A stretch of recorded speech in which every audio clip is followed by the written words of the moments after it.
Dear friends, I'm here with some new sentences that are highly useful in daily speaking. So let's begin with the first sentence. तो पहला sentence है वह सफलता के नशे में चूर है। तो यहाँ पे सफलता सक्सेस होती है और नशे में चूर होना ड्रंक होता है। तो इसका ट्रांसलेशन हो जाएगा he is drunk with success. He is drunk with success. दादाजी कुछ ऊंचा सुनते हैं। तो ऊंचा सुनने का एक अलग ही वर्ड यूज होता है इसके लिए, हार्ड ऑफ हियरिंग। आप यहाँ पे देख रहे हैं हार्ड ऑफ हियरिंग, इसका मतलब होता है ऊंचा सुनना। तो grandfather is hard of hearing. तो ये सेंटेंस हो गया दादाजी कुछ ऊंचा ऊंचा सुनते हैं। तो grandfather is hard of hearing. इसके साथ ही हम और भी वाक्य बना सकते हैं, जैसे मोहन ऊंचा सुनता है तो Mohan is hard of hearing. Mohan is hard of hearing. तो इस तरह से ट्रांसलेट करेंगे। आगे रोड कैसी है, तो इसमें हम देखते हैं कि आगे एक वर्ड के लिए जो है इंग्लिश होती है अहेड। तो इसका ट्रांसलेशन हो जाएगा how is the road ahead. How is the road ahead, आगे रोड कैसी है। नेक्स्ट देखते हैं, उत्तर मेरी जबान पर है। जबान को कहते हैं टंग, और उत्तर हो जाएगा आपका answer. The answer is on the tip of my tongue. उत्तर मेरी जबान पर है, यानी कि जबान की टिप पर है, टंग की टिप पर है। यहाँ पे टिप यूज हुआ है, टंग की टिप। तो the answer is on the tip of my tongue. उत्तर मेरी जुबान पर है। इंग्लिश में एक चीज़ खास होती है कि हिंदी के वाक्यों का कभी कभी एग्जैक्ट ट्रांसलेशन नहीं होता है, उसका इनडायरेक्ट ट्रांसलेशन किया जाता है। तो इस ज़रूरी नहीं है कि आप जो हिंदी में लिखा हुआ है उसी के अकॉर्डिंग ट्रांसलेशन हो, दूसरी तरह भी ट्रांसलेशन किया जा सकता है और वो भी सही रहता है। मैं दुविधा में हूँ। तो यहाँ पे दुविधा वर्ड आया है, दुविधा होता है डायलेमा। तो आई एम इन डायलेमा, इसका मीनिंग हो गया आई एम इन डायलेमा, मैं दुविधा में हूँ। दुविधा होता है जब आदमी दो विकल्पों के बीच कोई निश्चित रूप से निर्णय नहीं ले पाता है, तो वो दुविधा या डायलेमा होता है। जैसे इथिकल डायलेमा होता है, नैतिक दुविधा। नेक्स्ट वर्ड है तुम अपने बारे में बिल्कुल लापरवाह हो। तो you are quite careless about yourself. तो यहाँ पे हम देखते हैं कि जो वर्ड है बिल्कुल, इसके लिए क्वाइट आया है। क्वाइट मीन्स बिल्कुल, और लापरवाह, लापरवाह के लिए है केयरलेस। लापरवाह शब्द के लिए यूज हुआ है केयरलेस। तो तुम अपने बारे में बिल्कुल लापरवाह हो, you are quite careless about yourself, ये इसका मीनिंग हो गया। नेक्स्ट देखते हैं, तुम जब देखो कुछ ना कुछ उल्टे काम करते रहते हो या करते हो। तुम जब देखो कुछ ना कुछ उल्टे काम करते हो, इसका मीनिंग हो जाएगा you are always up to some mischief. तो उल्टे काम के लिए यहाँ पे मिसचीफ वर्ड यूज हुआ है, और मिसचीफ वर्ड का मीनिंग हिंदी में शरारत करना भी होता है, शरारत करना। तो ये होता है you are always up to some mischief, आप हमेशा कुछ ना कुछ उल्टे कार्य करते रहते हो, इसका ये ट्रांसलेशन हो गया। मैं दौलत का भूखा नहीं हूँ। तो I am not after money, ये देखिए हमने इनडायरेक्ट ट्रांसलेशन हुआ है इसका, मैं दौलत का भूखा नहीं हूँ। तो एग्जैक्टली तो इसके लिए हंगरी, हंगरी यूज होना चाहिए था वर्ड, चूंकि हंगरी मीन्स भूखा होता है, लेकिन यहाँ पे चूंकि हंगरी खाने के लिए यूज होता है, इसलिए मनी को हम खा नहीं सकते, इसलिए इसका ट्रांसलेशन होता है I am not after money. I am not after money, मैं पैसे के पीछे नहीं भागता हूँ, इसकी जो लिटरल सेंस बनती है।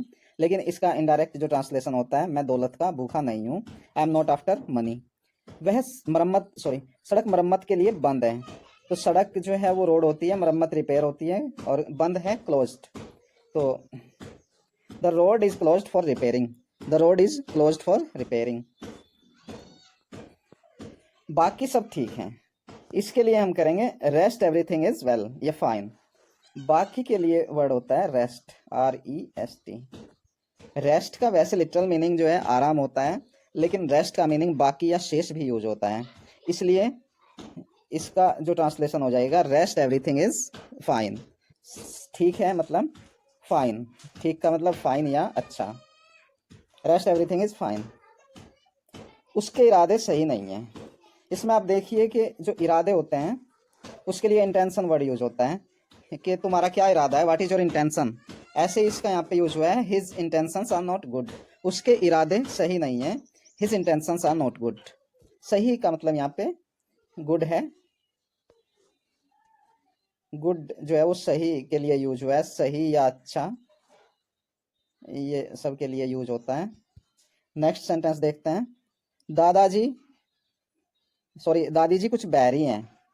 तो बहरी का जो मीनिंग होता है वो डीफ होता है, बहरी डीफ। डीप माने बहरी या बहरा, और डम्ब होता है गूंगा। साथ साथ बता देता हूँ, DUMB, डम्ब। डम्ब माने गूंगा और डीफ माने बहरा। तो दादी जी ग्रैंड मदर भी कह सकते हैं, और इसे शॉर्ट में ग्रैनी भी बोला जाता है। Granny is little deaf. कुछ के लिए सम या लिटिल यूज होता है, इसलिए यहाँ पे लिटिल हमने यूज किया है। Granny is little deaf. वह एक नंबर का बेवकूफ है। तो बेवकूफ की मीनिंग होती है स्टूपिड, और एक नंबर का, ये हो गया आपका एक नंबर का। इसके लिए यूज होता है फर्स्ट ऑर्डर या ऑफ फर्स्ट ऑर्डर। यहाँ पे फर्स्ट ऑर्डर यानी कि पहले क्रम का। तो he is stupid of first order, वह एक नंबर का बेवकूफ है। मेरा ऐसा इरादा नहीं था। तो अभी हमने देखा इरादे की इंटेंशन होती है, और ऐसा का मतलब हो जाएगा यहाँ पे such. Such was not my intention. Such was not my intention, ऐसा मेरा इरादा नहीं था। कमल किस तरह का आदमी है, इसका ट्रांसलेशन हो जाएगा what sort of person is Kamal. तो यहाँ पे आप देखिए कि जो किस तरह का, यहाँ पे ये देखना है किस तरह का। तो किस तरह के लिए आया है यहाँ पे what sort of. What sort of, इसका मीनिंग होता है किस तरह का। तो what sort of person is Kamal, Kamal किस तरह का आदमी है। What sort of person is are you, आप किस तरह के आदमी हैं। What sort of person is Sheela, Sheela कैसी औरत है या कैसी व्यक्ति है। तो व्हाट सॉर्ट ऑफ माने कैसा या किस तरह का। यह तो रोज की बात है। तो रोज होता है एवरीडे, और रोज की बात है कोई ओकरेंस। ओकरेंस होती है घटना कोई बात होना। तो इट इज एवरीडे ओकरेंस, यह हर दिन होता है, इसका लिटरल मीनिंग ये हो जाएगा। लेकिन इससे हम कहते हैं यह तो रोज की बात है, it is everyday occurrence. Next है, आज तुम इतने लेट क्यों हो। तो why are you so late today. तो क्यों हो, क्यों की अंग्रेजी हमने यहाँ पे लगाई है व्हाई, और चूंकि ये इंट्रोगेटिव सेंटेंस है इसलिए व्हाई का यूज शुरू में होता है। इसमें जो इंट्रोगेटिव जो सेंटेंस होते हैं उनमें इंट्रोगेटिव वर्ड जो है इंग्लिश में शुरू में ही आता है।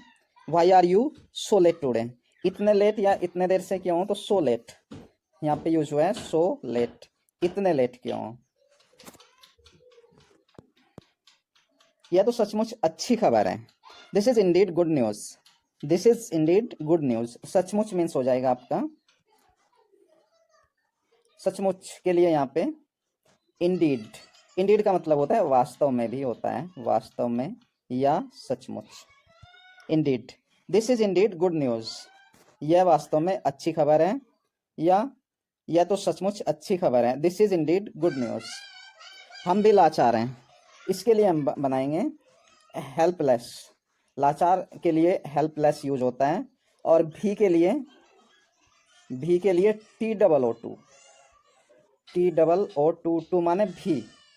तो हम भी लाचार हैं तो V2, और चूंकि हम प्लूरल है इसलिए R यूज होता है इसके लिए। तो हम भी लाचार हैं, V2 आर हेल्पलेस। तुम हमेशा यही कहते हो, ये हो जाएगा यही कहते हो, यानी कि यही, खाली जो यही वर्ड है।